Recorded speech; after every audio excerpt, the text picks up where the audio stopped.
मैं हूं अरसलान क्योंकि आप देख रहे हैं प्रोग्राम प्ले फील्ड।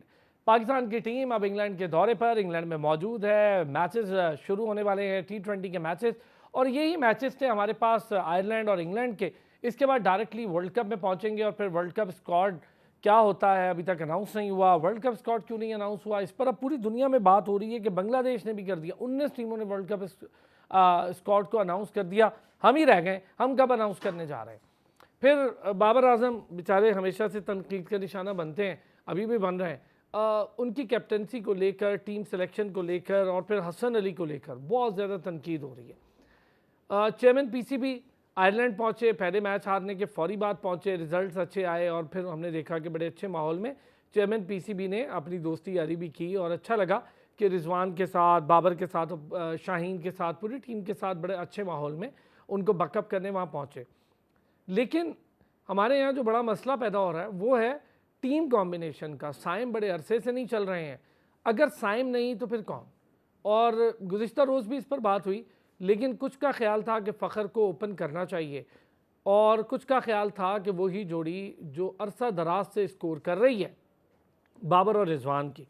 इस जोड़ी ने कमाल का काम ये कर रखा है कि अब तक तमाम फॉर्मेट्स की जो जोड़ियाँ होती हैं उसमें डिफरेंट डिफरेंट जोड़ियाँ होती हैं। T20 में हमारी एक फ़िक्स जोड़ी 2-3 साल से चली आ रही थी, 2 साल तो कह लें कि चली आ रही थी, और वो फ़िक्स जोड़ी बाबर और रिजवान की थी। फिर इन्होंने सबसे ज़्यादा, इस जोड़ी ने सेंचुरीज़ की पार्टनरशिप बनाई, इसी जोड़ी ने सबसे ज़्यादा 50s यानी 70s की पार्टनरशिप बनाई। और कोई सबसे ज़्यादा जब आप पार्टनरशिप करते हैं तो बड़े बड़े प्लेयर्स की दीगर जोड़ियों को भी देखते हैं। उसमें रोहित शर्मा KL राहुल बड़ी जोड़ी थी, शेखर धवन रोहित शर्मा बड़ी जोड़ी थी जो कि इंडिया से थी, एरन फिंच और डेविड वार्नर, मार्टिन गुप्टिल और केन विलियमसन, ये बड़ी जोड़ी थी। इन सबको पीछे छोड़ा और 3095 रन किए इन दो प्लेयर्स ने, यानी बाबर रिजवान की जोड़ी ने, जिसमें 13 दफ़ा 50 की पार्टनरशिप, 50+ की, और 10 दफ़ा सेंचुरी की पार्टनरशिप। और जो सेकंड नंबर पर हाईएस्ट पार्टनरशिप जोड़ी है वो है रोहित शर्मा और KL राहुल की। उन्होंने 1897 रन किए हैं और 10 दफ़ा 50s और 5 दफ़ा सेंचुरीज़ की पार्टनरशिप की है। यानी जो सेकंड नंबर पर है वो आसपास भी नहीं लग रही है, आधे से ज़्यादा स्कोर हैं इस जोड़ी के। तो बार बार यही जोड़ी तनकीद का निशाना क्यों बनती है। इम्पैक्टफुल प्लेयर क्या होता है? इम्पैक्टफुल प्लेयर वो होता है जिसको खिलाए जाएं, वो 10 रन 15 रन करे और हम कहें बड़ा इम्पैक्ट डाला है उसने, और वो अपनी 50s में कन्वर्ट ना कर पाए, 20 को 40 में और 40 को 50 में कन्वर्ट ना कर पाए। या फिर प्लेयर वो होता है जिसके ऊपर टीम रिलाय करे और कहे यार ये दो तो खेल ही लेंगे। अभी भी पूरी टीम का मैं बार बार कहता हूँ जो मेजर स्कोर काउंट होता है वो रिजवान बाबर का स्कोर है। इन दोनों के स्कोर को आप माइनस कर दें, उसके बाद आप ज़रा टीम का स्कोर देखें, आपको पता चल जाएगा कि टीम का क्या स्कोर है। Sabir Hussain cricket expert, cricket analyst हमारे साथ मौजूद हैं। साथ ही साथ हमें काशिफ शब्बीर साहब ने ज्वाइन किया है, क्रिकेट कमेंटेटर हैं। थोड़ी देर में हमें एक और सीनियर जर्नलिस्ट भी ज्वाइन कर देंगे। तो काशिफ शब्बीर साहब और साबिर भाई, पहले ज़रा काशिफ भाई पे जाते हैं। काशिफ भाई, मैं ओपनिंग जोड़ी की बात कर रहा हूँ, 3095 रन, बाबर रिजवान, 13 बार 50s, 10 बार सेंचुरीज की पार्टनरशिप लगाने वाली जोड़ी, और सबसे ज़्यादा हदफ तनकीद भी।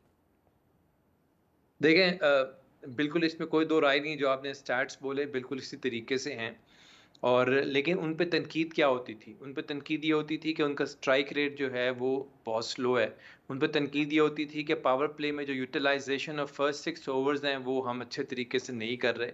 और उसके बाद ये तनकीद होती थी कि जो हमारे टिपिकल ओपनर्स हैं, फॉर एग्जांपल फ़खर ज़मान हो गए, साइम अयूब हो गए और दूसरे जो ओपनर्स आते थे, उनको अपनी पोजीशन पे मौका नहीं मिलता था, जिसकी वजह से हम कहते थे इनको थोड़ा नीचे खेलना चाहिए। और लेकिन हमने ये देखा ये कि जो बाकी प्लेयर्स आए उनमें कंसिस्टेंसी नहीं थी, कंसिस्टेंट नहीं खेले, वो एक प्रॉब्लम था। अब मसला ये है कि देखें, दुनिया जो है वो बहुत तेज़ हो चुकी है। वर्ल्ड कप से पहले हम इस चीज़ को देखें कि जितने भी T20 मैचेस हो रहे हैं वो अब हाई स्कोरिंग मैचेस हैं। Anything above 200 is acceptable for T20 if you are batting first. तो उसको अगर देखा जाए तो पहले 6 ओवर्स को यूटिलाइज़ करना बड़ा ही इंपॉर्टेंट है, बहुत ही क्रूशियल है। अभी जो हाल ही में आयरलैंड की सीरीज़ हुई, पाकिस्तान ने उसमें 3 मैचेस खेले और तीनों के तीनों में साइम अयूब को खिलाया, एक में स्कोर किया, 2 में नहीं किया। मैं समझता हूँ वो एक अपॉर्चुनिटी थी जहाँ हम उस्मान को ट्राई कर सकते थे, यहाँ फ़खर ज़मान को ट्राई कर सकते थे एज़ एन ओपनर। क्योंकि एक बात तो पक्की-ठक्की है कि या रिज़वान या बाबर, इन दोनों में से किसी एक ने ओपनिंग में जाना ही जाना है और दूसरे ने वन डाउन में आना है। तो हमें ये कॉम्बिनेशन मुख्तलिफ ट्राई करने पड़ेंगे और मेरा ख़्याल है इंग्लैंड में हम वो ट्राई करेंगे भी। अब मसला ये है कि अगर आप फिर बाबर और रिजवान के साथ जाते हैं एज एन ओपनिंग पार्टनरशिप, तो फिर आपका मिडिल ऑर्डर जो है वो बिल्कुल डामाडोल है, बहुत ही ज़्यादा फ्रेजाइल है आपका मिडिल ऑर्डर, जिसको संभालने के लिए कोई आपके पास सही प्लेयर नहीं है। आप देखेंगे दूसरे तीसरे तीसरे नंबर से तो आपके ऑलराउंडर्स शुरू हो जाते हैं, कभी आप इफ्तिखार को ले आते हैं, कभी आप शादाब को ले आते हैं। तो इसका मतलब है कि आपका बैट्समैन जो है वो सिर्फ 2 या 3 बैट्समैन के साथ टीम जा रही होगी खेलने के लिए। इसीलिए मेरा ख्याल है सेलेक्टर्स ने ये किया कि बाबर और रिजवान को थोड़ा सा नीचे किया, वो ओपनिंग के स्लॉट में किसी एक ओपनर को डाला ताकि थोड़ी टीम की पोजीशन स्ट्रेंथन हो सके। और मेरा ख्याल है यही सही मूव है। और जिस तरह अभी आपने कहा ना फ़खर ज़मान को ट्राई करने की ज़रूरत है, मेरा ख्याल है फ़खर ज़मान को अब एक दफ़ा एज एन ओपनर भी ट्राई कर लेना चाहिए। मे बी साइम अयूब को आप तीसरे नंबर पे ले आएं, उस्मान को या एज एन ओपनर ले आएं, साइम अयूब को रेस्ट दें और फ़खर ज़मान को अपनी उसी पोजीशन पे खिलाएं जहां वो नंबर 4 पे खेल रहा है, तो शायद टीम की पोजीशन बेहतर हो। लेकिन हमारा असल प्रॉब्लम फिर वही रहेगा, मिडिल ऑर्डर। अगर आप एलिमिनेट कर दें बाबर और रिजवान को, तो आप देखेंगे बैटिंग लाइन बिल्कुल आपकी कोलैप्स कर जाती है। इन्हीं के इर्द गिर्द पूरी टीम जो है वो अच्छा, खेलती है, ये किसी चीज़ जो एक आप को बात कर रहे हैं ना साथ काशिफ खेलना बहुत काशिफ भाई, जरूरी है। जो बात आप कर रहे हैं, मैं इस पे साबिर, अभी हम इसी पर बात कर रहे हैं कि जी इम्पैक्टफुल प्लेयर, स्ट्राइक रेट, ये वो, फिर हम बात करते हैं कि बाबर और रिजवान के इर्द गिर्द पूरी टीम घूमती है, वरना आपकी बैटिंग लाइन कोलैप्स कर, जिस दिन बाबर ना चले आप देख लें आपके लिए मैच जीतना मुश्किल होता है, जिस दिन रिजवान ना चले उस दिन आपके लिए मैच जीतना मुश्किल होता है। अगर हम उन पर इतना रिलाई करते हैं और इतना हम उन्हें देखते हैं, फिर उसके बावजूद इतनी तनकीद क्यों?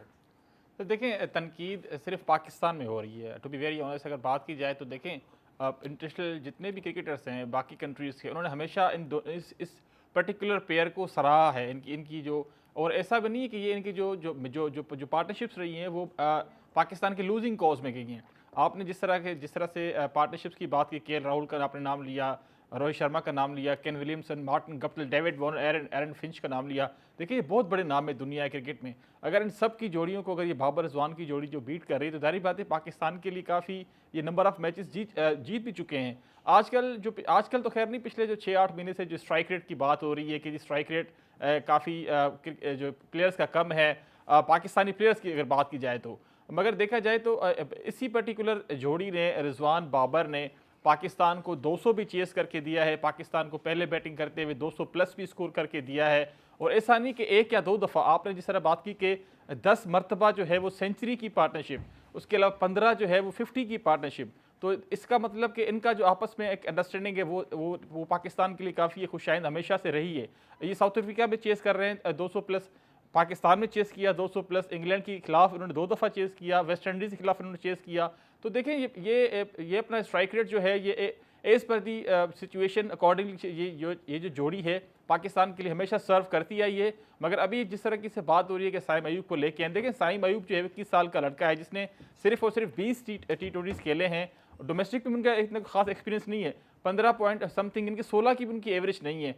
तो देखें इस तरह के प्लेयर को अब कोचिंग स्टाफ क्या कर रहा है, जिस तरीके से वो आउट हो रहे हैं। देखिए अच्छे बॉल पे आउट होना, हर अच्छा खिलाड़ी अच्छे बॉल पे आउट हो सकता है, ठीक है, मगर जिस तरीके से ये यंग बच्चा आउट हो रहा है और इस पर्टिकुलर प्लेयर की वजह से आपका जो टीम कॉम्बिनेशन है वो भी थोड़ा सा ख़राब हो रहा है। देखिए लोग फ़खर की बात कर रहे हैं, फ़खर की बात हमें नहीं करनी चाहिए, क्योंकि अगर आपने जाना ही है तो बाबर रिजवान की तरफ जाएं, क्योंकि देखिए इनका स्ट्राइक अच्छा, रेट एक चीज़ साबिर, ये जो आप बात कर रहे हैं ना स्ट्राइक रेट की, अच्छा मैं दोबारा से बता दूं अपने नाज़रीन को, अब्दुल मुईद शाह साहब ने हमें ज्वाइन कर लिया है, सीनियर स्पोर्ट्स जर्नलिस्ट हैं, पाकिस्तान में one of the finest journalist हैं, हमारे लिए उस्तादों की तरह है। मुईद साहब, शाह जी अस्सलाम वालेकुम। जी, आप खैरियत हैं जी? Sir thank you so much, आपने वक्त निकाला। मुईद शाह साहब, ये जो ओपनिंग जोड़ी, वैसे तो आज थोड़ी सी आपसे मैं हॉकी और दीगर चीज़ों पर भी बात कर लूँगा, इस मौके का फ़ायदा उठाता हूँ, आपसे ज़्यादा बेहतर कौन जानता है इन चीज़ों को। सर पहले ज़रा ये जो दो जोड़ी के ऊपर इतनी तनकीद हो रही है हमारी बाबर रिजवान पे, मैं स्टैट्स देख रहा हूँ 3095 रन दोनों ने जोड़ी ने मिल के कर रखे। जो दूसरी जोड़ी है केएल राहुल और रोहित शर्मा की, वो 1857 रन पे खड़ी, आधे रन का फ़र्क है। फिर 13 दफ़ा 50s, 10 दफ़ा सेंचुरीज की पार्टनरशिप लगाई, फिर भी हम इतनी तनकीद करते हैं इन पे।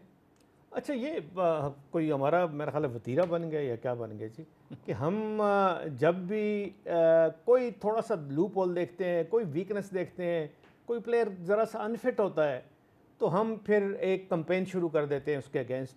और वो कंपेन ऐसी चलती है कि लोग शक करने लग पड़ते हैं कि जी शायद ये इस पोजीशन के लिए ठीक नहीं है, या ये शायद टीम के लिए ठीक नहीं है। देखें, अगर किसी और मुल्क में हो ना ये इनकी जोड़ी बाबर और रिजवान की जोड़ी, ख़ासकर ओपनिंग में, या अब तो आपने टोटली वो ओपनिंग ही डिस्टर्ब करके छोड़ दी है, लेकिन अगर हो तो लोग बड़ी इनकी, मैं कहता हूँ एक तरह से इनको बड़ा बैक करें, सपोर्ट करें, इनको ऑनर करें, और ये करें कि ये देखें ये दोनों प्लेयर जो हैं पाकिस्तान की एक तरह से फाइट कर रहे हैं पाकिस्तान के लिए। ये T20 क्रिकेट की बात खास कर मैं कर रहा हूँ। आपने जितने मैचेस जीते, जो आपने सेमीफाइनल खेला या वर्ल्ड कप का आपने फाइनल खेला, उसमें इनकी कंट्रीब्यूशन वाज़े और क्लियर है, कोई किसी को डाउट नहीं होना चाहिए। अगर आप इस तरह की बात करेंगे तो मेरा ख्याल है वो पाकिस्तान के लिए आप अच्छी बात नहीं करेंगे। ये इनकी पर्सनल तो कैपेसिटी में तो चलें, वो रिकवर कर जाएंगे, 1 डाउन भी खेलेंगे तो शायद परफॉर्म कर जाएं, 2 डाउन भी खेलेंगे तो परफॉर्म कर जाएं। शाह जी, लेकिन एक चीज़ इसमें ज़रा एड अप करें, हमने क्या पाया है इन दोनों की जोड़ी तोड़कर? मुझे लगता है कि हमने तो बड़ा फ्लॉप आइडिया ही है। एक इन दोनों की जोड़ी तोड़ने से कोई फ़ायदा हुआ है? आप देख लेना, साइम चल पा रहा है वहाँ, ना कोई और चल पा रहा है। देखिए, इतना आसान नहीं होता मसलान कि आप नए बंदे को लाएं और उसको एडजस्ट कर लें, ये नहीं होता। ये किसी उसमें नहीं होता, बहुत मुश्किल होता है इंटरनेशनल क्रिकेट में एडजस्ट करना। यहाँ वही प्लेयर चल सकता है जिसने इंटरनेशनल क्रिकेट खेली है, उसका मज़ा चखा हुआ है, उसके चैलेंजेस को फेस किया हुआ है। और बिल्कुल भरमला कहना चाहिए कि बाबर और रिजवान ने चैलेंजेस को एक्सेप्ट किया हुआ इंटरनेशनल क्रिकेट के।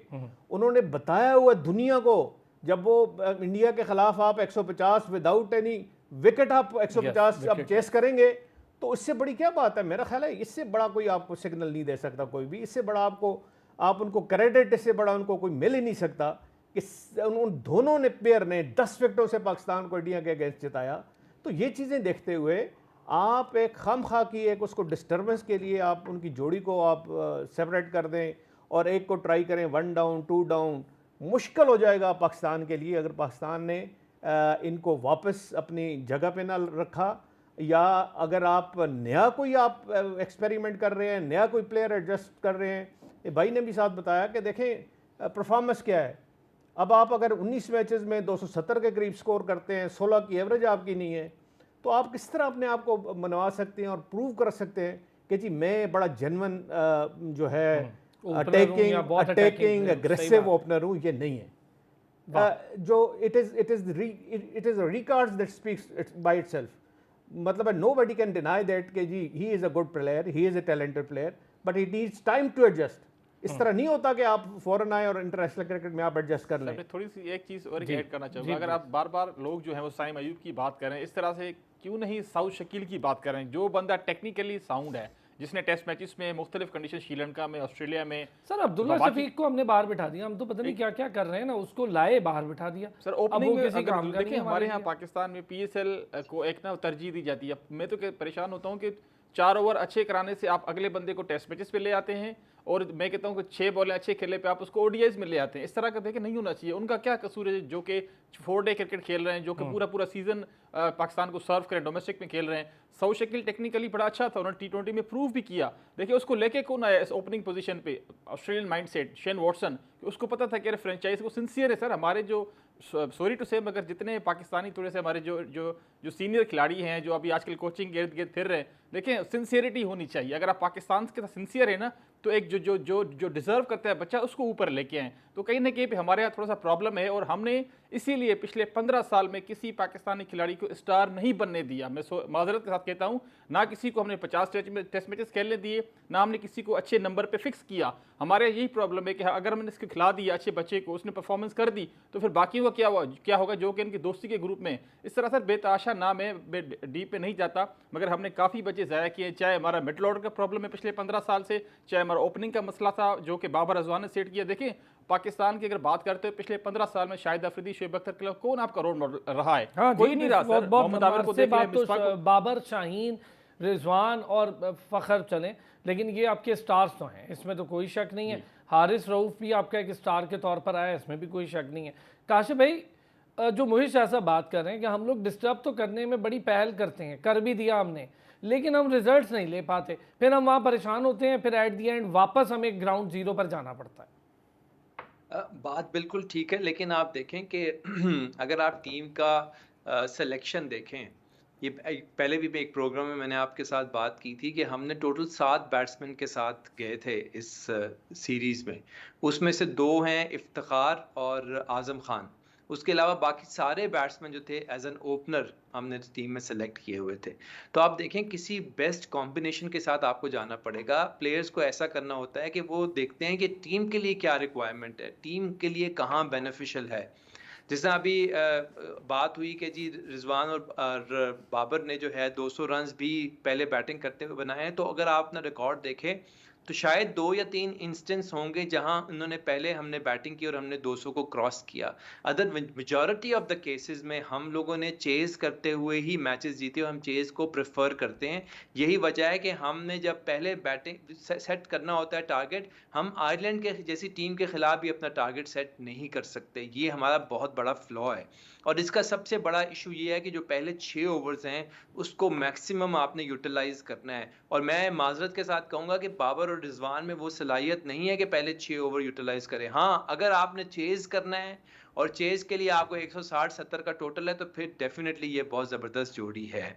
लेकिन अगर आपने टारगेट सेट करना है और आपने 225-30, आप मुझे बताएं कितने इंस्टेंस हैं कि पाकिस्तान ने 220, 25 या 30 को क्रॉस किया होगा पिछले कोई कितने 6-7 सालों में? शायद एक ऐसा इंस्टेंस भी नहीं आपके सामने आएगा। लेकिन जहां पाकिस्तान ने चेज किए हैं वो बहुत ज्यादा पाकिस्तान ने मैचेस जीते हैं। तो हमें टारगेट सेट करना बहुत प्रॉब्लम है। मैं आपको अच्छा, मैं आपकी इस बात से अग्री हूँ काशिफ शबीर साहब।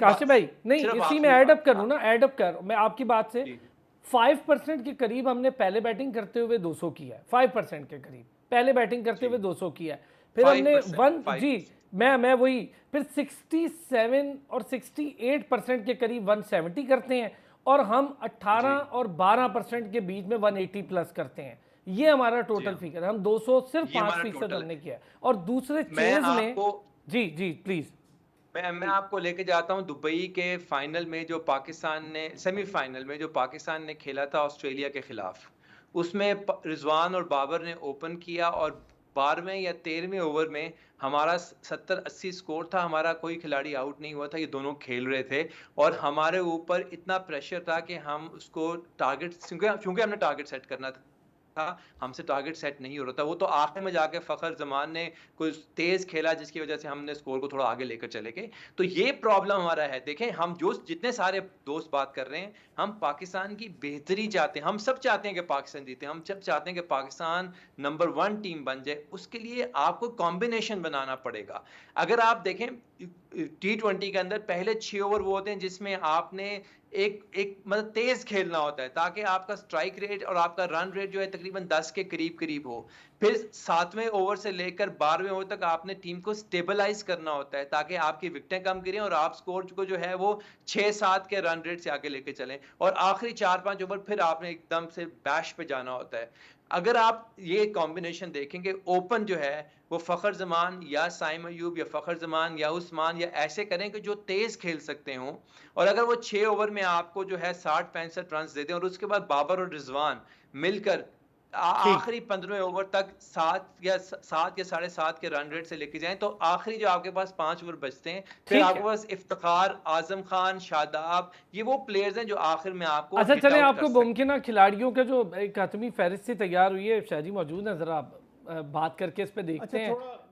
सर एक ब्रेक के बाद, एक छोटा सा ब्रेक से वापस आते हैं तो अब्दुल मुईज शाह साहब इस पर कुछ बात करना चाह रहे हैं, मुमकिन खिलाड़ी है उस पर भी मैं थोड़ी सी बात करूंगा। वापस आते हैं जी। सर शाह जी, आप कुछ कहना चाहते हैं स्ट्राइक रेट वाली बात पे जब बात हो रही थी? हम थोड़ा सा हमें बड़ी बल्कि सी मिसकंसेप्शन है कि जी लोग बड़े एक, मैं कहता हूँ हर मैं टीवी चैनल ज़्यादातर देखता हूँ तो उसमें ये पता लगता है कि हम कहते हैं जी 230, 240, 200 किस तरह बनाएंगे, 220 किस तरह बनाएंगे। भाई ये नहीं होता, वर्ल्ड कप में ये नहीं होता, ये IPL के मैचेस नहीं हो रहे कि आपको 260 और 250 रन बनेंगे। अगर इंडिया की टीम 150 पे बाहर हो गई है और पाकिस्तान ने विदाउट एनी विकेट चेस किया तो आप इसका मतलब इंडिया की बैटिंग कुछ नहीं है कि 150 रन बनाएंगे, ये नहीं है। वर्ल्ड कप प्रेशर्स गेम होते हैं, याद रखिएगा ये जो बड़े बड़े हमारे एक्सपर्ट्स हैं, इनको थोड़ा सा इनके जहन में होना चाहिए कि जो वर्ल्ड कप के मैचेस होते हैं वो प्रेशर मैचेस होते हैं। 170 पे आप मैच जीत जाएंगे, याद रखिएगा। 180 पे आप मैच जीत जाएंगे, 190 पे आप मैच जीत जाएंगे। गो कि आपका ज़्यादातर चांसेस ये होते हैं कि जी विकेट जो है, विकेट अच्छी बिहेव करे, विकेट T20 वाला। आपका कोई मसला ही नहीं है, अच्छी बॉलिंग है और आप अच्छा टफ टाइम देते हैं, फाइट करते हैं, 160-70 पे आप मैच जीत सकते हैं। और ये कंसेप्ट जहन से निकाल दें जी कि हमने जी 240 रन बनाएंगे तो हम मैच जीत जाएंगे, ये नहीं होगा। अच्छा शाहजी, एक चीज़ आपसे पूछूं, हम हमेशा से मैचेस जीतते रहे बॉलिंग पर, अब हम 180 भी करते हैं, डरते हैं। इसका मतलब ये हुआ मेरी नज़र में, मैं नाकिस सी एक राय है, आपके सामने तो ये राय हो नहीं सकती, लेकिन एक नाकिस सी राय है।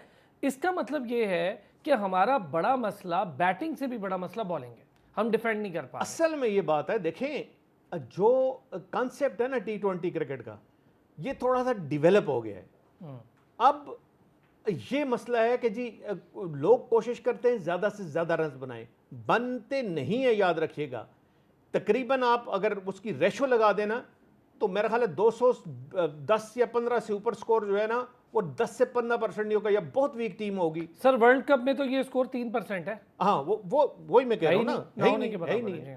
और वो भी वो बहुत वीक टीम हो। अब यूएसए से आप खेल रहे हैं तब तो हो सकता है आप 250 रन बना लें, तो अगर अफगानिस्तान नहीं बनाने देती अब तो। हाँ, वो इस तरह के चांसेस हैं। लेकिन जब अच्छी टीमें होंगी ना तो उनके खिलाफ खेलना या उनके खिलाफ खेल के इतना बड़ा स्कोर करना नामुमकिन होता है। पाकिस्तान की आपने बॉलिंग की बात की, बॉलिंग में वीकनेसेस थी, कोई थोड़े से बॉलर टायर्ड थे, थोड़ा सा अपना 100% नहीं दे रहे थे। ये रिसेंट टाइम की बात कर रहा हूँ मैं, सीरीज अगेंस्ट न्यूजीलैंड की बात कर रहा हूँ और कुछ आयरलैंड के खिलाफ।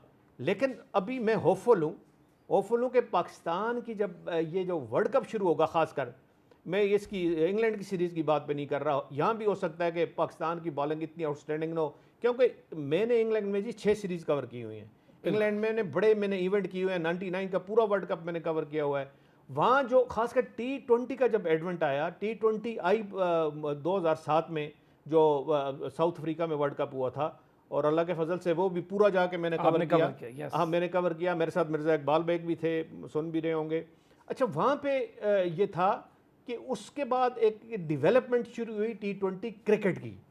अब डेवलपमेंट इस तरह हुई कि T20 में थोड़ा सा लोगों को फन और एक मतलब एग्जीबिशन टाइप के सिस्टम का लाया कि चलो यहाँ से हम एक जो क्राउड है उसको अट्रैक्ट करेंगे, क्राउड को ग्राउंडों की तरफ लाएंगे, उनको एक फ़न की अपॉर्चुनिटी देंगे। वो 3.5-4 घंटे का जो दौरानिया होगा उसमें फुली इंजॉय करेगा क्राउड। तो इंग्लैंड में क्या हुआ, जब T20 बेश आया तो उसमें ये होगा कि उन्होंने बहुत ज़्यादा पिचेस बहुत ज़्यादा फ्रेंडली बना दी, उसमें सिक्सेस लगने लग पड़े, ऑफ एंड ऑन, मतलब बड़े स्कोर होने लग पड़े, और जो क्राउड है वो एंजॉय करने लग पड़ा।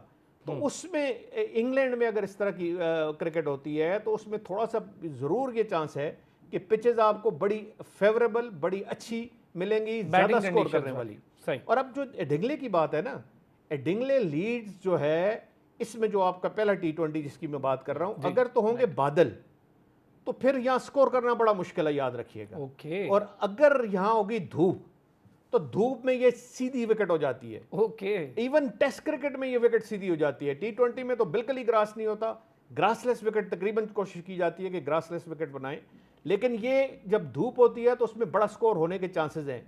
लेकिन जब क्लाउड आ जाता है इर्द से, जो कि तकरीबन एक पहाड़ी पे तकरीबन बना हुआ है ये डिंगले लीड्स की जो ग्राउंड है, जो क्लाउड जब आता है तो सीन करने लग पड़ता है, फिर विकेटें जल्दी जल्दी गिरती हैं और बैट्समैन के लिए थोड़ी मुश्किल होती है। इसी तरह हर जो इंग्लैंड का जो ग्राउंड है उसकी अपनी खासियत है, अपनी क्वालिटीज़ हैं, उसके एतबार से वो फेवर भी देती है बॉलर को, उसके एतबार से वो बैट्समैन को आप ये कह रहे हैं मोहित साहब कि हम लोग अभी इंग्लैंड की सीरीज को छोड़े, वर्ल्ड कप को फोकस करें, वो डिफरेंट होगा। और एक और बड़ी इंटरेस्टिंग बात अरसलान साहब मैं आपको बताऊं, देखिए अमेरिका में वर्ल्ड कप के मैचेस तो हुए नहीं है जी, पहली बार क्रिकेट ही पहली बार। अभी तो हमें पता ही नहीं है वहाँ की विकेट्स कैसा बिहेव करेंगी। और जब नई विकेट होती है, जब ड्रॉप इन पिचेस होंगी, इसमें कोई शक नहीं, लेकिन उसमें भी आप याद रखिएगा कि वो इतना आसान नहीं होता बैट्समैन के लिए खेलना।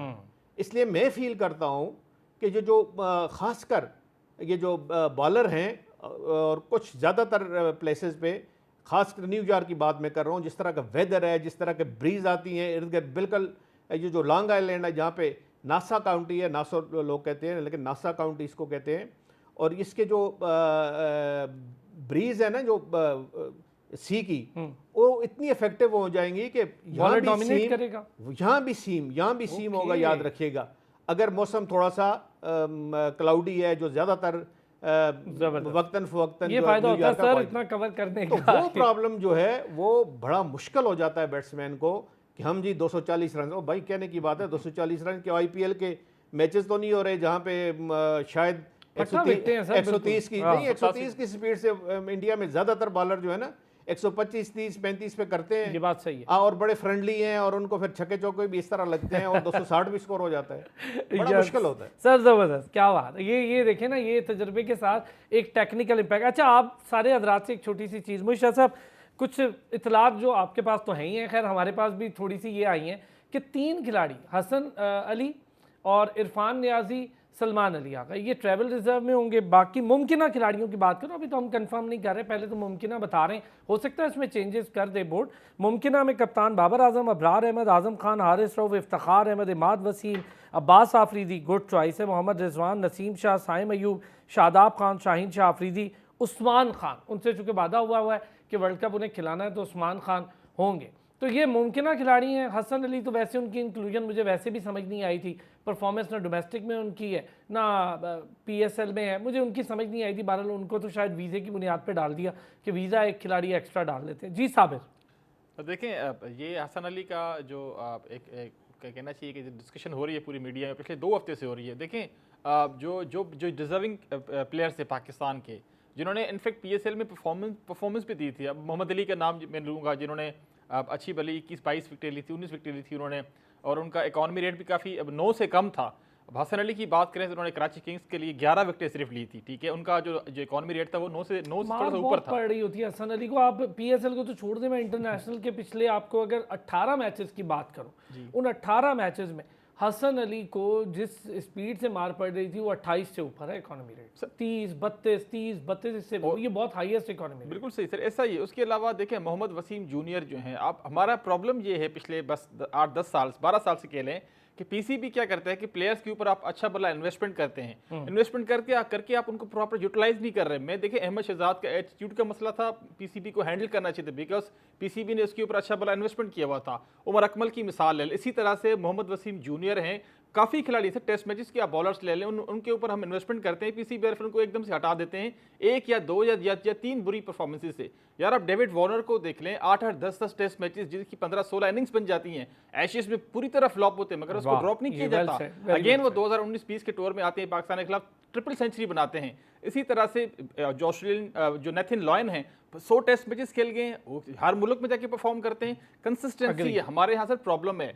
आप जमान खान को ले सकते थे, मोहम्मद वसीम जूनियर को ले सकते थे, मोहम्मद अली को ले सकते थे, हसन अली की जगह नहीं बनती थी। अगर आपने ट्रेवलिंग रिजर्व को लेके जाना था तो आप इन तीनों में से किसी एक हमजा को रख लेते यार, हमजा को रख लेते। अगर आप लेफ्ट आर्म क्योंकि अच्छी बड़ी स्विंग भी करते हैं, काउंटी में खेल भी रहे और इन्होंने डोमेस्टिक में यहाँ पे परफॉर्मेंस। हमने तो मोहम्मद अब्बास तक को मौका नहीं दिया। कहानी को मैं उसका नाम लूंगा तो फिर कहेंगे जी चले ये खुद लाड़काना से तो उसका नाम ले रहे हैं, इसीलिए मैं उसको उस बेचारे का नाम नहीं लेता क्योंकि देखिए पूरी दुनिया वैसे पूरा सोशल मीडिया बात कर रहा है शाहनवाज ढानी की।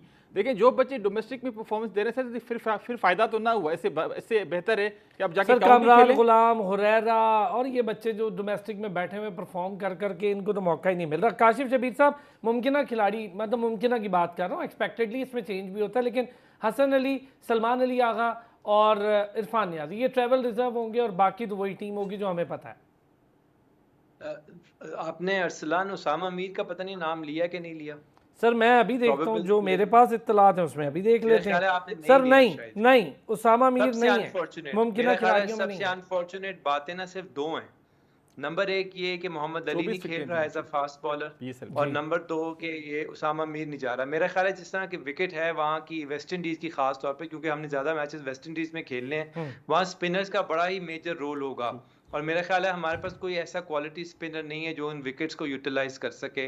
और दूसरी बात मुझे ये भी समझ नहीं आती कि हम इमाद वसीम और मोहम्मद आमिर को क्यों हमने वापस बुला लिया। ऐसे प्लेयर्स को जो जिन्होंने रिटायरमेंट का ऐलान कर दिया हुआ था उनको हम वापस ले आए, जिनकी कोई इतने एक्स्ट्रा ऑर्डिनरी परफॉर्मेंस भी सर नहीं है। इससे आपके और देखें, डोमेस्टिक स्ट्रक्चर का और इस पर सवालिया निशान उठते हैं कि आपके पास नए सवालिया पूल निशान के लिए क्या, नए प्लेयर ही नहीं मजाक है। बनता है। देखिए मजाक बनता है हमारा पूरा डोमेस्टिक सिस्टम के, जो लड़के परफॉर्म करेंगे उनको हमने चांस नहीं देना, वो सिर्फ डोमेस्टिक में ही खेलते रहें और कोई उनका काम नहीं है। आप देखें कि जो है left arm bowler Hamza Hamza Mir Hamza Mir Hamza ने परफॉर्म किया, ऑस्ट्रेलिया में फारिग हो गया। अहमद जमाल ने परफॉर्म किया ये ऑस्ट्रेलिया में, आमिर कोई जमाल चांस तो नहीं मिला। बहुत खुरम निगलेक्टेड, बड़े शहजाद, निगलेक्ट हुआ जी है वो। आमिर जमाल हो गया, खुरम शहजाद किधर गया कुछ पता नहीं उसका चला। तो इसलिए ये वो प्लेयर्स थे, ये वो एसेट था पाकिस्तान का जिसको आगे लाने की अच्छे जरूरत नाम नहीं थी, आप। मगर हमने उनको आगे नहीं लेकर आए। मेरा ख्याल है ये सब चीजें सिलेक्टर्स को सोचने की जरूरत है। और जहां तक देखें, जो प्लेयर रिटायरमेंट का ऐलान कर देता है, चाहे वो फ्रेंचाइज क्रिकेट खेलता हो, आपका वो माइंडसेट बन ही नहीं सकता इंटरनेशनल क्रिकेट वाला, आपकी वो फिटनेस ही नहीं रहती जो इंटरनेशनल क्रिकेट की रिक्वायरमेंट होती है। तो इनके लिए वापस आना, कम बैक करना, परफॉर्म करना बहुत ही मुश्किल है। देख लिया हमने हाल ही सीरीज में मोहम्मद आबिद ने क्या परफॉर्मेंस दी है, कुछ भी परफॉर्म नहीं कर सके। इमाद वसीम कुछ परफॉर्म नहीं कर सके। तो ये 2 स्लॉट हमने बिल्कुल ज़ाया किए हैं। और जिस तरह अभी बात हुई वसीम जूनियर के बारे में, उस पर हमने इतना इन्वेस्ट किया, इतनी सीरीज उसको खिलाई, इतनी जगह उसको लेकर के, लेकिन अब उसका भी कोई पता नहीं है वो कहाँ पर है और किस तरह क्या उसका फ्यूचर होगा, उसका भी हमें कुछ पता नहीं है। तो ये सब चीज़ें जो हैं बहुत सवालिया निशान है। इसी वजह से प्लेयर्स जो हैं वो डिसहार्ट होते हैं, इसी वजह से आपका एक प्रॉपर स्ट्रक्चर नहीं चलता, आप हर वक्त एडहॉकिज्म में रहते हैं, और जिसकी वजह से हमारे प्लेयर्स जो हैं वो डेवलप नहीं होते। अब कौन प्लेयर ऐसा है जो परफॉर्म करेगा डोमेस्टिक में और उसको पता होगा कि मैंने आगे जाकर खेलना है? कुछ भी नहीं, सब कुछ ऐसे ही होता जाएगा हमारे मुल्क। एक छोटा सा ब्रेक लूंगा, मोहित शाह साहब से इस पर बात करूंगा कि सर बहुत लंबे अरसे से देख भी रहे हैं, खुद इन चीज़ों को कवर कर रहे हैं, बेहतर जानते हैं। हम इन्वेस्टमेंट कर देते हैं प्लेयर पे, फिर वो प्लेयर ऐसा गायब होता है मंजर से कि हम परेशान हो जाते हैं वो कहाँ गया। और फिर कुछ प्लेयर्स की इंडक्शन ऐसी होती है कि उस पर सवालिया निशान उठ जाता है कि बार बार ये घूम कर क्यों आता है। राना फ़हीम अशरफ बार बार उनको मौका मिलता है, हसन अली को मौका मिलता है, बार बार मौका मिलता है। आज़म, अब ठीक है हम कहते हैं एक पावर हिटर चाहिए, आज़म को इससे पहले काफ़ी मौका मिला, लेकिन क्या सिर्फ आज़म तक ही रह गई बात, आसिफ अली तक रह गई? कोई और प्लेयर हमें डोमेस्टिक में एक नाम नहीं है कि जिसको हम बार बार मौका दे के देख लेते कि यार ये भी कुछ कर लेगा? पीएसएल से उस्मान को डायरेक्ट उठाया, 4 उसके टोटल फर्स्ट क्लास के मैचेस थे। इरफान नियाजी के भी 2 फर्स्ट क्लास के मैचेस थे, हम ले आते हैं उन्हें, फर्स्ट क्लास भी नहीं खेलते, फर्स्ट क्लास को भी इज्जत नहीं देते। वापस आते हैं इस पर भी बात। मोहित शाह साहब, सर इन्वेस्टमेंट जहाँ करते हैं वो गायब हो जाते हैं, फिर जिन प्लेयर्स को मौका देते हैं उन्हें बार बार इतना मौका दे देते हैं। मैंने नाम लिए कुछ, हसन अली, राना फ़हीम अशरफ साहब, बार बार उनको मौका मिल रहा है। आज़म खान को भी काफ़ी मौके मिले, ऐसी बात नहीं है कि आज़म खान ये कहे कि उनके साथ इनजस्टिस होता रहा, मौके मिलते रहे। सर ये जो हुरैरा हो गया, कामरान गुलाम हो गया, ये जो बच्चे डोमेस्टिक में धड़ाधड़ परफॉर्मेंसेस दे रहे हैं, और भी कई बच्चे हैं, उनका क्या फ्यूचर होगा? अगर वो तो देखेंगे कि हमें तो मौका ही नहीं मिलता। अच्छा, बड़ी इंटरेस्टिंग बात की आपने। देखें, हमारे थोड़ा सा ये अनफॉर्चुनेट है कि हमारी क्रिकेट की आप हिस्ट्री भी देख लें, एक जो एलिमेंट ऑफ फ्रेंडशिप जो है ना, वो कहीं ना कहीं आपको नजर आती है। और इम्पैक्ट ऑफ लॉबीज, ये भी याद रखिएगा कि इम्पैक्ट ऑफ लॉबीज वो भी आपको नजर आती है। कोई ऐसे प्लेयर हैं जो कि 40-40 मैच खेल जाएंगे, कोई ऐसी परफॉर्मेंस नहीं, खेलते रहेंगे। और कोई ऐसे अनफॉर्चुनेट और बदकिस्मत प्लेयर हैं जो कि 4-5-6 मैचेस खेलेंगे और फिर आपको वो नज़र नहीं आएंगे। ये वतीरा रहा है हमारी क्रिकेट का, और ये अभी तक चल रहा है। मैं आपको बताऊं, आपने हसन अली की बात की, बिल्कुल बड़ी जेन्युइन बात है कि भाई हसन अली से आपने अभी क्या लेना है? आपने अगर ट्रैवलिंग रिजर्व रखना था तो ये आमिर जमाल किस लिए आपने डेवलप किया है? बहुत अच्छा नाम है। हाँ जी, किस लिए डेवलप किया है? या मुझे बता दें आपके रिसेंटली जब आपने उनको मौका दिया है कौन परफॉर्म नहीं किया? परफॉर्म किया भाई। आप अगर उनको किसी प्लेयर के लिए थ्रेट समझते हैं आमिर जमाल को, तो फिर ये सिस्टम इस तरह तो नहीं चलते ना, फिर तो आपके लिए प्रॉब्लम होता है। तो मेरा कहने का मकसद ये है, और होना भी ये चाहिए, कि आप जो है मेहरबानी करें कि ये जो आपने फ्रेंडशिप का एक सिस्टम अभी तक इवॉल्व किया हुआ है उसको, और दूसरा ये लॉबीज़म को अब क्रिकेट से दूर होना चाहिए। और जब तक ये दूर नहीं होगा, क्रिकेट में जो हमारे वीकनेसेस हैं, जो वीक कार्नर्स हैं, वो कभी भी वो उसको हम प्लग नहीं कर सकेंगे। अच्छा मोहित शाह साहब, अपनी डोमेस्टिक पर भी हम खुद ही सवाल उठा लेते हैं ना। जब आप अपने लड़कों को डोमेस्टिक से सिलेक्ट ही नहीं करेंगे, 2-2, 4-4 पीएसएल के मैचेस खेलने, 7 मैचेस खेलने वाले को ले आएंगे। इरफान नियाजी की परफॉर्मेंस पे मुझे कोई एतराज़ नहीं, लेकिन इतनी बड़ी परफॉर्मेंस तो नहीं थी कि डायरेक्ट पाकिस्तान खिला लिया जाता, वो भी PSL की बुनियाद पे, क्योंकि अब सर फ्रेंचाइज क्रिकेट इतनी ताकतवर हो गई है कि अपने लड़कों को डलवा लेते हैं। असल में ये थोड़ी सी बात है, इसमें कोई शक नहीं है अरसलान साहब के फ्रेंचाइज क्रिकेट का अब इम्पैक्ट ना पाकिस्तान की एक फैंस पे बहुत ज़्यादा हो गया है, उनके जहन पे बहुत असर करता है, और ये सिलेक्टर पे भी जाके असर करता है। जब सिलेक्टर सिलेक्शन पे जाते हैं तो वो ज़रूर देखते हैं कि जी इसकी जो PSL की परफॉर्मेंस है, या ये सीज़न या पिछला सीज़न वो कैसा गया है, और ये क्या फ़ैन को एक्साइट कर सकता है, फ़ैन को थ्रिल उसमें आ सकती है इसके आने से, इसकी बॉलिंग से, इसकी बैटिंग से। वो एक कॉन्सेप्ट भी, वो एक चीज़ भी ज़रूर सिलेक्टर अपने जहन में रखता है। लेकिन देखें, अगर PSL की भी बात करें तो PSL भी is a part of domestic cricket now, वो भी एक डोमेस्टिक क्रिकेट का हिस्सा बन गई है।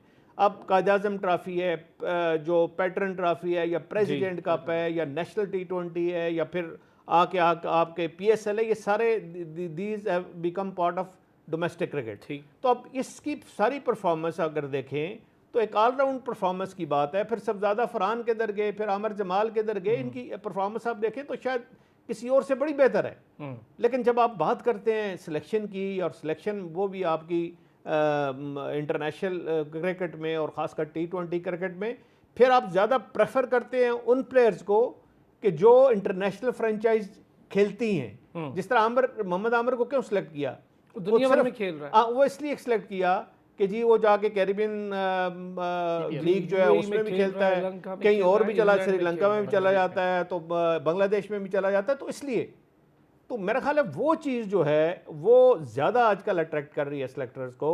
और पाकिस्तान की डोमेस्टिक क्रिकेट की इतनी वैल्यू इन्होंने नहीं बनाई, वैल्यू बनने नहीं दी। मैं आपको सच बता रहा हूँ, हमने अपने डोमेस्टिक क्रिकेट की वैल्यू बनने नहीं दी। या तो ये समझते हैं कि शायद ये हमारा डोमेस्टिक क्रिकेट बड़ा वीक है, स्ट्रक्चर बड़ा वीक है, तो उसमें अगर परफॉर्मेंस भी आ जाती है तो शायद वो उसके बॉलर्स अच्छे नहीं हैं या बैट्समैन अच्छे नहीं हैं, तो उनके ख़िलाफ़ बॉलर्स की परफॉर्मेंस अच्छी होगी, या ऑलराउंडर है तो इस तरह होगी। ये नहीं है, फिर आपको अपने डोमेस्टिक स्ट्रक्चर को बेहतर बनाना पड़ेगा। फिर उसके बुनियाद पे अगर सिलेक्शन होती है तो वो सबसे अच्छी बात होती है। और ये चीज़ें मेरा ख्याल है चलती आ रही हैं, और शायद कुछ अर्सा और चल रहे हैं। मैं तो इसमें मतलब सही बात है, मेरा जो तजर्बा है यही कहता है, सच्ची बात।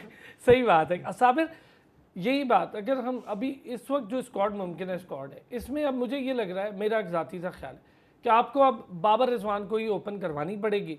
फ़खर आए शायद तीसरे नंबर पे, और चौथे नंबर के लिए फिर एक बंदा ढूंढेंगे, हमें वहाँ मसला हो जाएगा। सर, जो बाबर आजम की जो प्रेस कॉन्फ्रेंस थी यहाँ से जाने से पहले, और वर्ल्ड कप में साइम अयूब जो हैं वो ओपनिंग करेंगे, रिजवान के साथ बाबर 3 पे ही आएंगे, क्योंकि अगर नाकाम हुए बाबर आजम ने अगर नाकाम हुए तो बाबर ओपनिंग करेंगे। बाबर ने इनपे खुद कहा है, बाबर खुद अपनी प्रेस कॉन्फ्रेंस में कह रहे हैं कि जी साइम अयूब काफ़ी इम्पैक्टफुल प्लेयर है, अगर वो 2, 4, 5 अच्छे ओवर पावर प्ले के खेल जाता है तो हमारी टीम के लिए काफ़ी अच्छा होगा। तो कप्तान को अगर इतना उसके ऊपर भरोसा है, क्योंकि जिस तरीके से देखें ना, अगर इसी तरह की परफॉर्मेंस आप न्यूजीलैंड के 5 मैचेस उठा के देख लें, 4 मैचेस 5 मैचेस, ये 3 मैचेस उठा के देख लें, या इवन साइम अयूब पहले भी तो गए थे, अफगानिस्तान गए थे, 3 T20 खेले थे, तो अगर इसी तरह की परफॉर्मेंस किसी और की होती, शायद आप उस्मान खान को देख लें, उस्मान खान ने न्यूजीलैंड के खिलाफ 2-3 मैचेस खेले, एक में शायद उन्होंने अच्छे बल्ला 30-35 किया, मगर उसके बावजूद उसको नहीं खिलाया गया इस सीरीज़ में। तो हमारे यहाँ प्रॉब्लम ये है कि अगर इसको खिला लिया और इसने परफॉर्मेंस दे दी, तो फिर बाकियों जो हमारी जिस तरह सर ने बात की कि लॉबी और फ्रेंडशिप, उनका फिर क्या होगा? बता रहा हूँ आपको काशिफ भाई, उस्मान के साथ मोहित शाह साहब तो हैं, उन्हें तो पता ही है सारा। उसको इसलिए नहीं खिलाया गया कि अगर वो परफॉर्म ना कर पाया तो उससे वादा किया हुआ है वर्ल्ड कप का, फिर बड़ा प्रेशर आ जाता, फिर हम सारे मिलकर बोलते कि यार आपने वर्ल्ड कप के लिए पहले से वादा कर लिया। उसको इसलिए थोड़ा छुपा लिया गया कि अभी नहीं खिलाते और थोड़ा सा रोक लेते हैं, और फिर वर्ल्ड कप में डायरेक्ट खिला के देख लेंगे। अगर पहले के 2-3 मैचेस में चल गया तो ठीक, नहीं चला तो चेंज कर लेंगे। ये मैं आपको फैक्चुअल बता रहा हूँ। देखें, ये कितनी मज़ा खेज बात है कि आपकी प्रेफरेंस, आपकी प्रायोरिटी जो है वो इंडिविजुअल है, ना टीम है ना मुल्क है। तो ये इट्सेल्फ एक आपने वाज़े कर दिया कि क्या हमारी प्लानिंग है। तो ऐसी टीम के साथ, ऐसी प्लानिंग के साथ क्या चलेगा? और अगर तो ये वादे जो हैं वो कैप्टन ने किए हुए हैं या सिलेक्टर्स ने किए हुए हैं, तो फिर अल्लाह ही हाफिज़ है ऐसे कैप्टन पे। सर, जब बुलाया था ना UAE से और आमिर और इमाद को बुलाया था, तो यही कहा गया था कॉरिडोर में जो मीटिंग हुई थी, उसमें यही कहा गया था कि आपको वर्ल्ड कप खिलाना है। आप पक्के हाँ जी, आप पक्के हैं, नो आपने मैटर वर्ल्ड कप व्हाट खेला आपको वर्ल्ड कप खिलाना है, इसका मतलब है कि फिर देखें, फिर ये सोचना कि पाकिस्तान सेमीफाइनल में जाएगा या पाकिस्तान जीतेगा, ये तो फिर फजूल बात है, क्योंकि हमने तो सिर्फ दोस्तियां यारियां निभानी है और हमने मैच तो कोई जीतना नहीं है। लेकिन अगर आप इसको दूसरे एंगल से देखें तो उस्मान खान का जो मेन जो उसका जगह है जहां वो अच्छा परफॉर्म कर सकता है वो एज एन ओपनर है। अगर आपने उसको एज एन ओपनर ही खिलाना है तो फिर उस्मान और साइम को ओपनिंग का चांस दें, ताकि वो दोनों अपनी अपनी जगह पे खेलें। दोनों में से अगर एक भी चल जाता है, एक भी इम्पैक्ट क्रिएट करने में कामयाब हो जाता है, तो पाकिस्तान के लिए बहुत बेहतर हो जाएगा। और उसके बाद जो है रिजवान, बाबर और फ़खर जमान जो है वो तीनों टीम को कुछ ना कुछ संभाला दे सकते हैं और फिर आपके एक अच्छा रिजल्ट आप निकाल सकते हैं। लेकिन अगर आपने खिलाना है तो फिर सही पोजीशन पे खिलाएं और फिर आप उनसे रिजल्ट एक्सपेक्ट करें। अगर वो नहीं खिला सकते तो फिर कुछ भी नहीं हो सकता। न्यूजीलैंड के दौरे में, न्यूजीलैंड की सीरीज में हमने देख लिया कि चौथे नंबर पे उस्मान को खिलाया तो उस्मान परफॉर्म नहीं कर सका, वो रिजल्ट नहीं दे सका जो वो रिजल्ट देता था। वो जो पावर प्ले का जो इस्तेमाल करता है, जो सर्कल का इस्तेमाल करता है, वो इस्तेमाल नहीं कर सका। तो इसलिए उन प्लेयर्स को उन पोजीशन पे खिलाना जो है वो बहुत ज़्यादा ज़रूरी है। मोहित साहब, जब कैप्टनसी की बात करते हैं हम रोज़ एक नए डायनेमिक्स देखते हैं, लोग चेंज कर रहे हैं। रोहित शर्मा पर बड़ी तनकीद हुई। रोहित शर्मा ने अपने आप को डेवलप करते करते, हालांकि उसकी एज अब उस डेवलपमेंट वाली थी नहीं, फिर भी उसने बेहतर अपने आप को किया और फिर उसने अपने प्लेयर्स की यूटिलाइजेशन की। हमारे यहाँ हम देखते हैं वही आप वाली बात कि वो दोस्ती यारी एलिमेंट तो नज़र आता है। हम घुमा फिरा कर ले आते हैं शादाब, इमाद, बस इससे बाहर हमारे पास कुछ नहीं है। घुमा फिरा कर ले आते हैं आमिर, उसके बाद हमारे पास कुछ नहीं है। शाहीन, नसीम शाह फुली फिट नहीं है, वो टाइम लेगा और कुछ मैचेस खेलेगा, कुछ नहीं खेलेगा, ये तो आपको भी पता है। हारिस रऊफ का भी यही है, हम अनफिट प्लेयर्स को कैरी कर रहे हैं। हम सर वर्ल्ड कप के लिए कब सीरियस होंगे? एक दिन पहले तक तजर्बे हो रहे हैं, ऐसा कहीं भी नहीं होता। दुनिया बांग्लादेश तक टीम अनाउंस कर चुकी है। अच्छा, वो बड़े अफसोस की बात ज़रूर है ये, इसमें कोई शक नहीं है कि आपको अपना जो आपने जहाँ जाके खेलना है या आपका माइंड में जो चीज़ आ गई है उसको आपको बहुत पहले आ जानी चाहिए। एट तले था, अगर आप समझेंगे 23 को या 24 को ऑफिशियली अनाउंस करेंगे, ये तकरीबन आपकी जो अभी आपने नाम बताए ये तकरीबन यही है, सेटअप यही है और यही टीम जाएगी। लेकिन हम क्या आखिरी दिन का इंतज़ार करेंगे? हम आखिरी दिन जाके करेंगे, अनाउंस करेंगे। और वही बात है जी, कप्तान बाबर आजम की बड़ी अच्छी बातें भी हैं, लेकिन कुछ बुरी बातें एज अ कैप्टन ये हैं कि वो जिसके साथ अपने आप को अलाइन कर लेते हैं कि जी ये मेरा दोस्त है और या मेरे साथ बड़ा अच्छा इसकी बाइंडिंग है। शादाब खान हो गया, आप खासकर हारिस रऊफ हो गए। मैं तो समझता हूँ हारिस रऊफ कितना फिट है। आज मेरे अभी बात हुई है मेरी मैनेजमेंट से और उन्होंने ये कहा जी वो 100% फिट है और इस सीरीज़ में खेलेगा अगेंस्ट इंग्लैंड। तो अब देखते हैं, अब फिट है तो जब वो सामने आएंगे तो नज़र आएंगे, इसमें कोई शक नहीं है, बड़े अच्छे बॉलर हैं। लेकिन आपको उसके लिए अपने आप को प्रूव करना पड़ता है। और अगर आप फिट नहीं हैं या आप हाफ फिट हैं या आप स्ट्रगल कर रहे हैं तो फिर ज़्यादती होती है, मुल्क पे ज़्यादती होती है कि आप ज़बरदस्ती टीम का हिस्सा बन जाएं या अपनी कनेक्शन इस्तेमाल करके टीम का हिस्सा बन जाएं। और यही हसन अली साहब कर रहे हैं और यही मेरा ख्याल है शादाब खान भी कर रहे हैं। देखें, शादाब खान की जब बात करते हैं ना तो हम उसको एज ऑलराउंडर लेते हैं, वो बैट्समैन नहीं है। सही बॉलिंग ऑलराउंडर और अगर वो बॉलिंग नहीं कर सकते तो और सही प्रॉपरली बॉलिंग नहीं कर सकते, देखें उनकी सारा आप कैरियर देखें ना तो उनकी फिटनेस पे वो स्ट्रगल करते हैं। और अगर आप वो प्रॉपर फिट नहीं है, बॉलर के लिए याद रखिएगा, स्पिनर हो या फास्ट बॉलर हो, स्पिनर खासकर लेग स्पिनर जो, उसके लिए फिटनेस बड़ी ज़रूरी है। आपको पता है आपकी रिस्ट मुड़ती है, आपका जो एंकल है वो ट्विस्ट होता है लेग स्पिन कराते हुए। ये सारी चीज़ें जो लेग स्पिन करते होंगे उनको ये कॉन्सेप्ट पता है। उसके लिए आपकी जो पूरा जो आर्म है ये बहुत स्ट्रांग होना चाहिए। लेग स्पिन की बात कर रहा हूँ, आप शेन वान को देख लें, आप यासर शाह को देख लें, इन सब को देख लें, आप इनके आर्म्स कितने स्ट्रांग थे। वो चीज़ अगर आप में उसमें कोई वीकनेस है, उसमें कोई फ्लॉ है, तो वो आप फिर प्रॉपरली अपने मुल्क को या अपनी बॉलिंग को अच्छा नहीं कर सकते। फिर यही होगा 4 ओवर्स और 54 रन और कोई विकेट नहीं, या फिर 4 ओवर और 40 से अबव रन, फिर एक आध विकेट जो वैसे ही मिल जाती है।